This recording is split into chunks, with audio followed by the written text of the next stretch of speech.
ეხლა მატიკო ლამაზად გაიკეთებს თმას და თმის ამაგრს არ მოიხსნის, ხო დედი? იმიტომ რომ ჩვენ უნდა წავიდეთ გასართობ ცენტრში და იქ ყველას ექნება ლამაზად თმა. გაწეწილი არავის არ ექნება, ხო დედი? და ჩვენს ლამაზად უნდა გქონდეს აუცილებლად.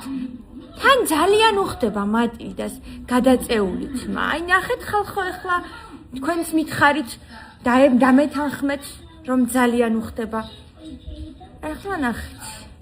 ნახე დედიკო.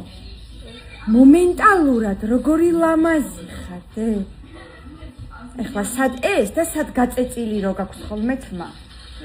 ნახეთ ხალხო რა შუბლი. რა თვალწამი. ის გაწეწილ თმაში არ ჩანს ისეთი ლამაზი. ნახე. აბაბა, აღარ გინდა ეხლა, всё. ეხლა წავალთ ჩვენს. ძალიან არ გიხდება და ესე თმა. აი ძალიან არ გიხდება. გეხვეწები თუ გიყავარ, გთხოვ შეიკარი თმა რა. და ლამაზად გქონდეს რა.